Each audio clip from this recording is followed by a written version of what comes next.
Carlos Castaneda. Come fare la ricapitolazione. Parte 4. Il metodo detto rompicapo o puzzle.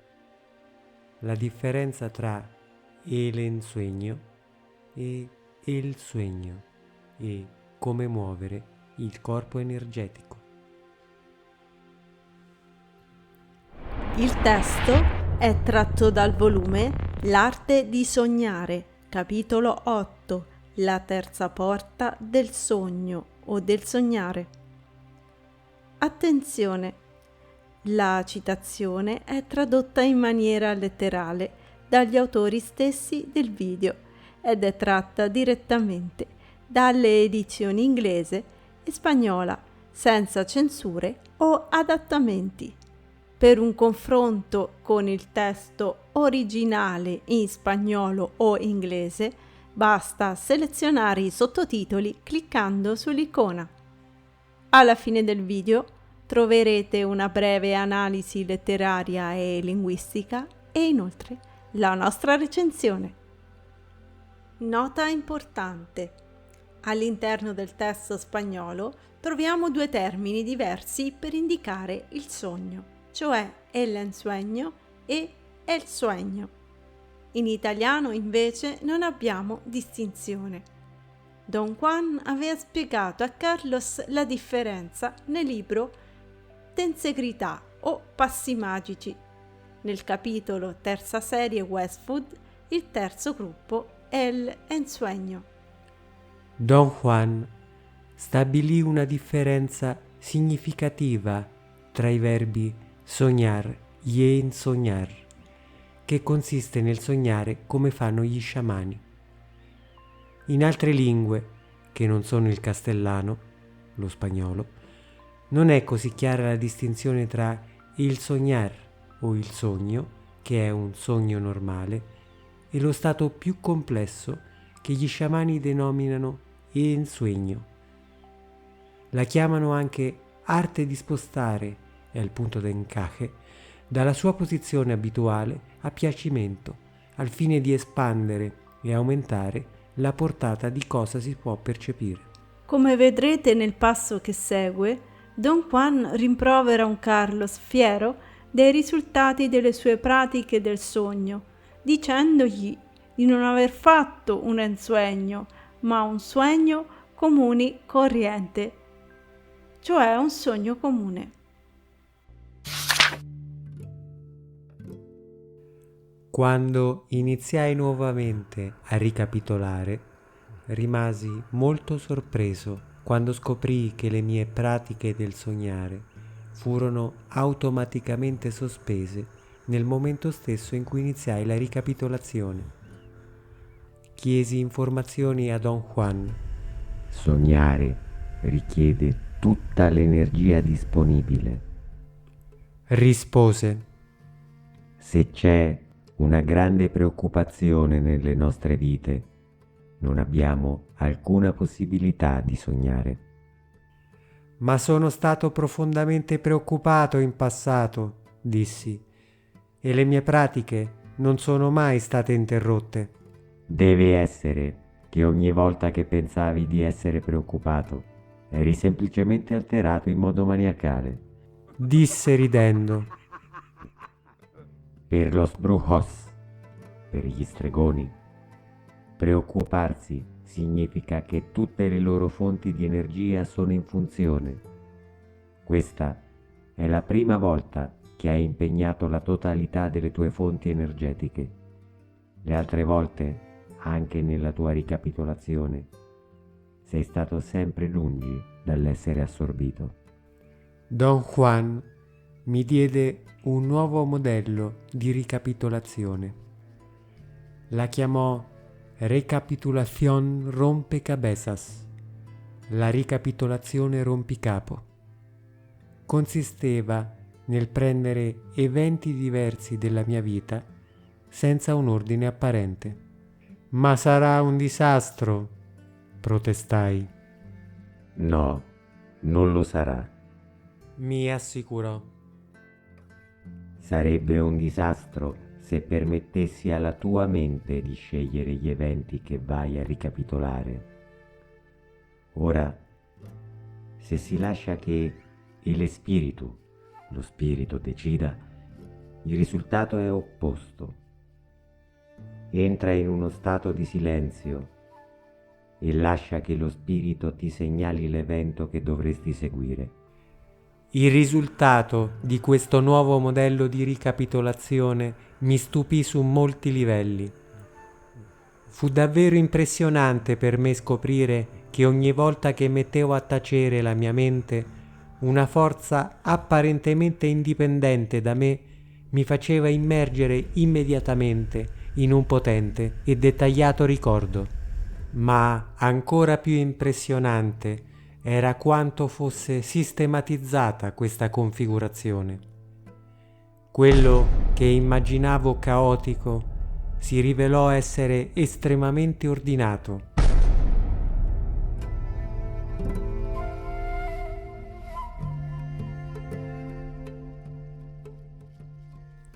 Chiesi a Don Juan perché non mi aveva fatto ricapitolare in questo modo fin dall'inizio. Rispose che la ricapitolazione consiste in due parti fondamentali. La prima è chiamata formalità e rigidità, la seconda fluidità. A livello soggettivo non avevo la minima idea di quanto sarebbe stato differente il risultato della mia ricapitolazione. L'abilità di concentrarmi, acquisita attraverso le mie pratiche del sogno, mi permise di esaminare la mia vita con una profondità che non avrei mai immaginato possibile. Mi ci è voluto più di un anno per vedere e rivedere tutto ciò che potevo sugli eventi della mia vita. Alla fine ero d'accordo con Don Juan. Nonostante io avessi ricapitolato, c'erano ancora cariche emotive nascoste dentro di me così profondamente che erano virtualmente inaccessibili. La mia nuova ricapitolazione mi permise un atteggiamento di maggiore disinvoltura. Lo stesso giorno che ripresi le mie pratiche del sogno, sognai me stesso che mi vedevo addormentato nel mio letto. Quando me ne sono reso conto, quello che feci fu girarmi e lasciare la stanza.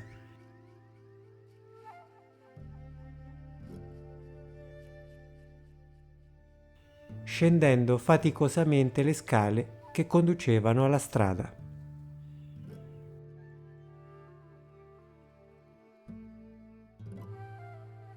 Il mio entusiasmo fu così grande che lo riferii a Don Juan.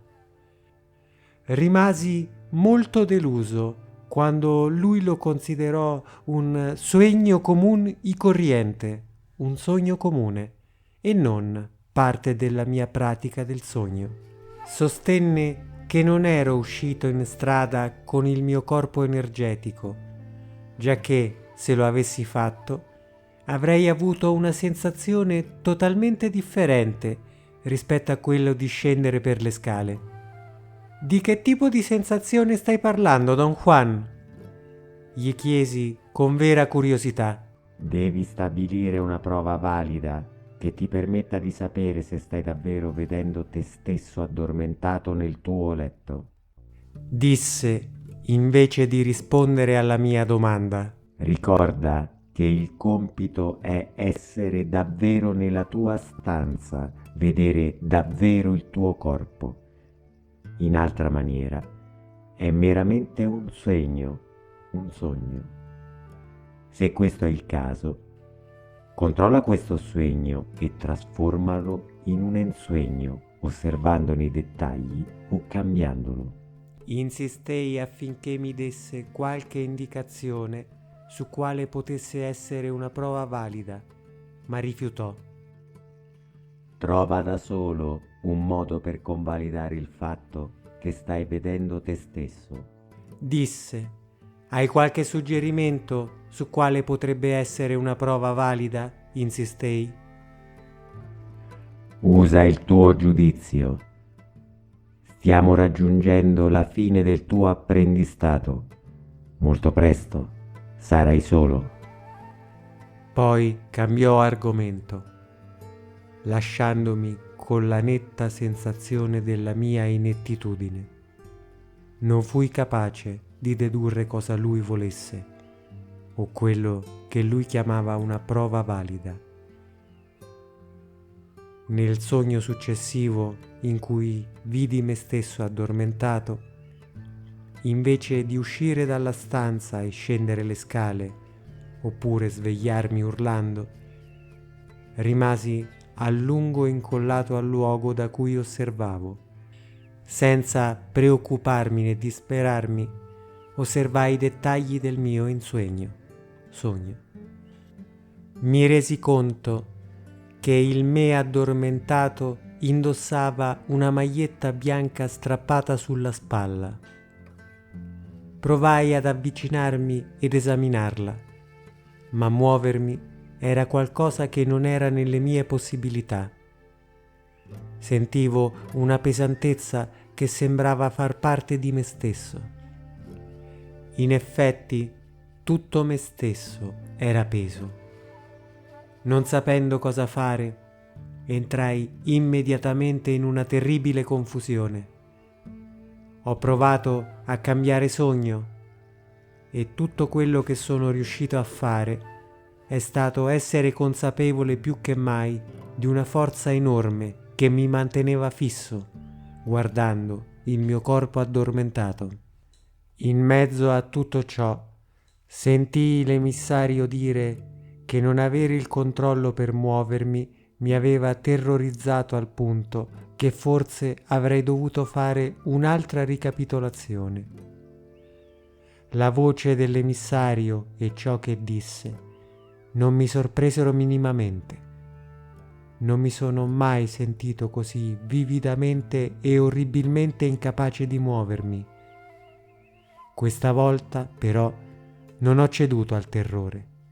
Lo esaminai. Non era un terrore psicologico, ma piuttosto una sensazione fisica di impotenza, disperazione e fastidio. Non potermi muovere mi frustrava indescrivibilmente. Il mio disagio aumentò in proporzione alla sensazione che qualcosa fuori di me mi avesse brutalmente paralizzato. Lo sforzo che facevo per muovere le braccia o le gambe era così intenso che ad un certo punto vidi la gamba del mio corpo addormentato nel letto muoversi come se stesse scalciando. Il mio corpo inerte attirò allora tutta la mia attenzione del lenzuolo e questo mi svegliò con tale forza che mi ci volle più di mezz'ora per calmarmi. Il mio cuore batteva quasi senza ritmo. Tutto il mio corpo tremava e i muscoli delle mie gambe avevano crampi spasmodici e incontrollabili. Avevo subito una perdita di calore tanto radicale che avevo bisogno di coperte e borse dell'acqua calda per aumentare la mia temperatura. Naturalmente, andai in Messico per consultare Don Juan sulla sensazione di paralisi e sul fatto che realmente indossavo una maglietta strappata e quindi mi ero visto davvero addormentato. Inoltre, avevo una paura mortale dell'ipotermia. Don Juan non voleva discutere del mio problema. Tutto quello che riuscii a tirargli fuori fu una mordace osservazione. Ti gusta il dramma? Ti piace il dramma? Disse categoricamente. Ovviamente ti sei visto dormire. Il problema è stato che ti sei innervosito perché il tuo corpo energetico non è mai stato coscientemente unito. Il mio consiglio è che se ti innervosisci di nuovo, ti agarres il pito, prenditi il cazzo. Ciò ripristinerà la temperatura entro poco tempo e senza problemi. Mi sentii un poco offeso dalla sua rudezza. Tuttavia, il suo consiglio si dimostrò efficace. Durante un altro spavento, feci quello che mi era stato prescritto e sono tornato al mio normale stato in pochi minuti. Inoltre, scoprì che se non mi agitavo, non entravo nemmeno in stati di terrore. Mantenermi sotto controllo non mi aiutava a muovermi, ma certamente mi produceva un profondo senso di pace e serenità. Dopo mesi di sforzi inutili per camminare, cercai i commenti di Don Juan, questa volta non tanto per consigliarmi, ma perché volevo ammettere personalmente la mia sconfitta. Mi ero imbattuto in una barriera insormontabile e avevo la certezza incontestabile che avevo fallito. Los ensoñadores, i sognatori, devono avere immaginazione, disse Don Juan con un sorriso malizioso. Tu non hai immaginazione. Non ti ho avvertito di usare la tua immaginazione per muovere il tuo corpo energetico perché volevo scoprire se potevi risolvere l'enigma da solo. Hai fallito e i tuoi amici non ti hanno aiutato. In passato mi sono sempre difeso ferocemente quando mi accusava di non avere immaginazione. Allora pensavo di avere immaginazione, ma avere Don Juan come maestro mi insegnò nella maniera più diretta che non l'avevo.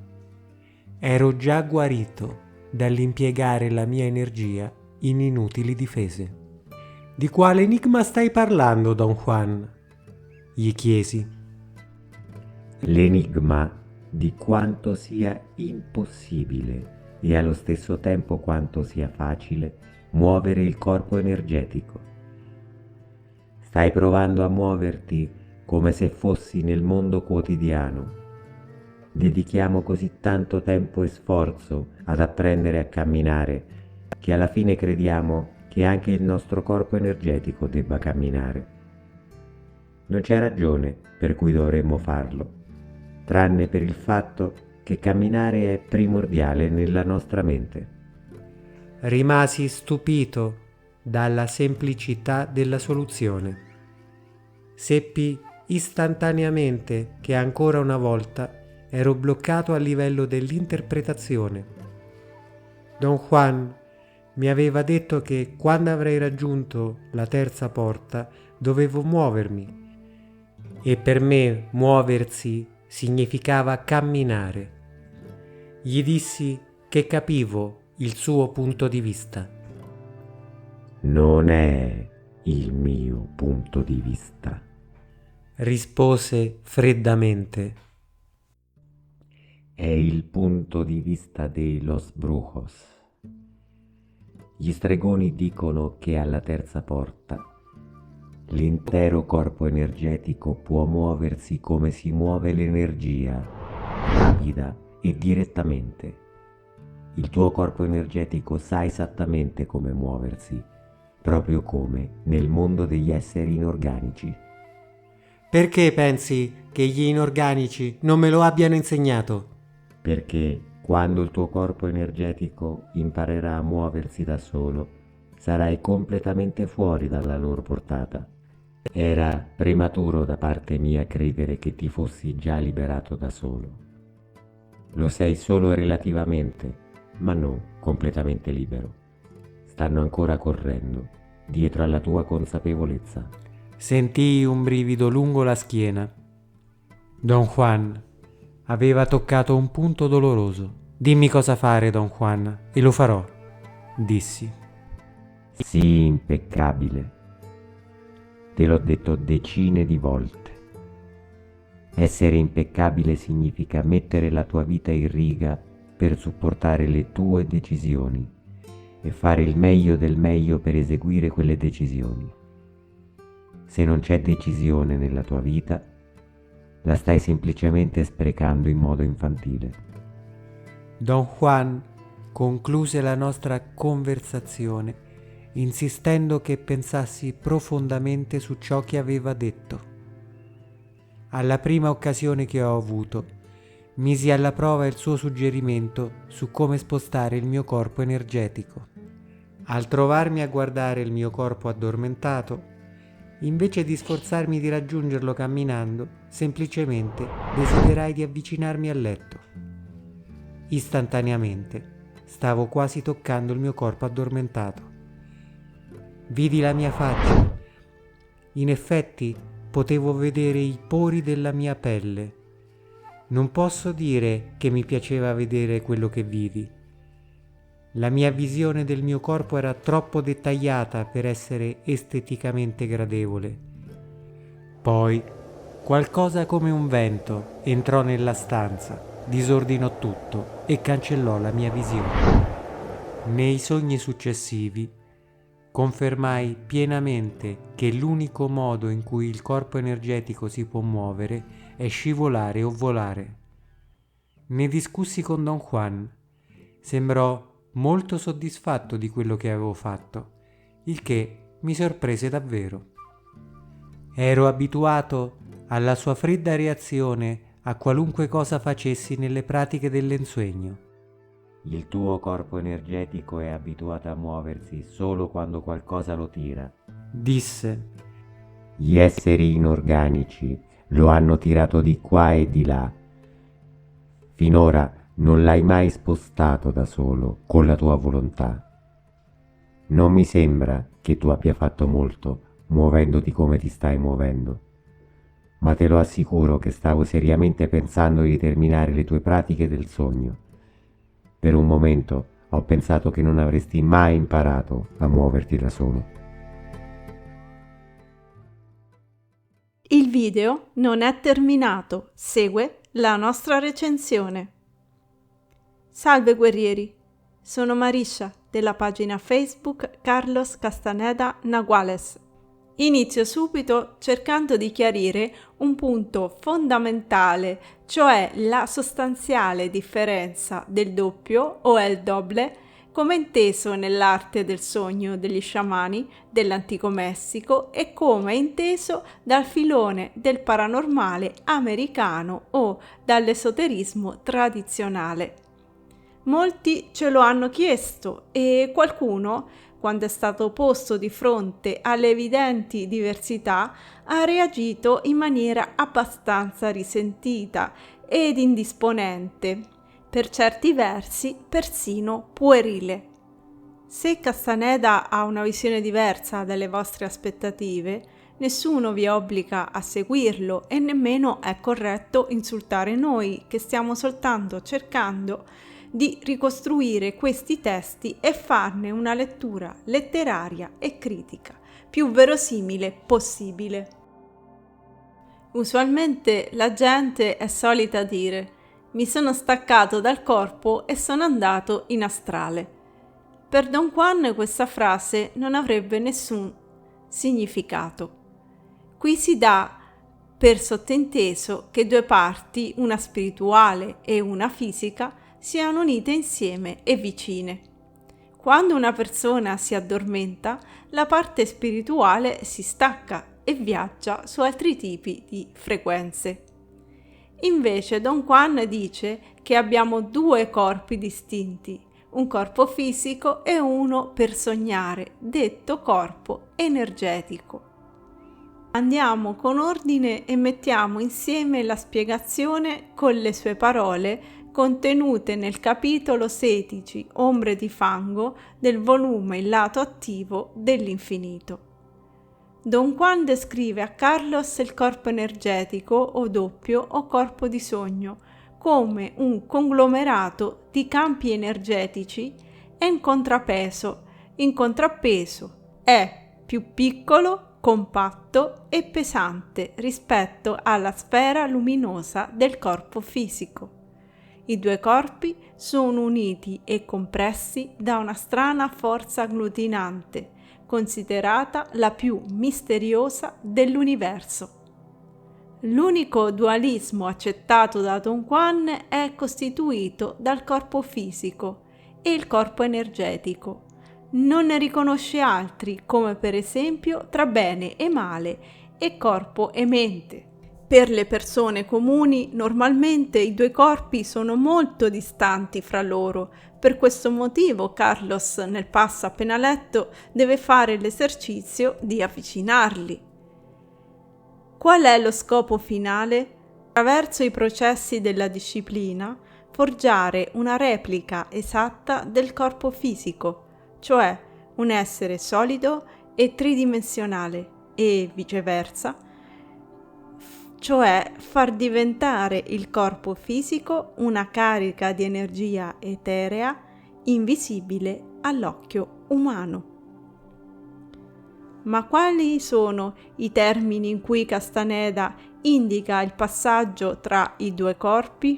Qui abbiamo una delle poche volte in cui ci troviamo di fronte a una versione diversa in inglese e in spagnolo. In inglese abbiamo: My awareness was then pulled into my inert sleeping body. Si traduce: la mia consapevolezza fu poi risucchiata all'interno del mio inerte corpo addormentato. In spagnolo abbiamo: Mi cuerpo inerte trajo entonces toda mi atención del sueño. Cioè, il mio corpo inerte attirò allora tutta la mia attenzione dell'ensueño. In parole semplici, Castaneda indica un passaggio di consapevolezza o di attenzione da un corpo all'altro. Abbiamo intenzione di dedicare un video al doppio, che vede come protagonista quell'amatissimo burlone di Don Genaro, e il passo sarà tratto dal volume del 1974 L'isola del Tonal, il cui vero titolo è in inglese Tales of Power, spagnolo Relatos de Poder, ovvero storie di potere. Qui Don Genaro si mostra col suo doppio a Carlos, inscenando delle burle grottesche per spiegargli che il brujo può sviluppare con un atto di potere una replica di se stesso mediante il sognare. Genaro è a tal punto impeccabile che non è possibile fare una distinzione tra il doble e il Genaro originale. Salve guerrieri, sono Nick, della pagina Facebook Carlos Castaneda Naguales. In questo spazio cercherò di chiarire al meglio i due modi di ricapitolare. La ricapitolazione consiste in due parti fondamentali. La prima è chiamata formalità e rigidità, la seconda fluidità. La prima parte della ricapitolazione è chiamata formalità e rigidità, questo stadio iniziale da dove tutti, nessuno escluso, cominciano, passa per l'adesione a un modello fisso, stabilito e generale. Si basa sulla redazione di una lista. Bisogna elencare tutte le persone conosciute dal presente fino alla nascita, possibilmente. Praticando, ci si rende conto che, come detto da Don Juan, la ricapitolazione fa molte cose contemporaneamente.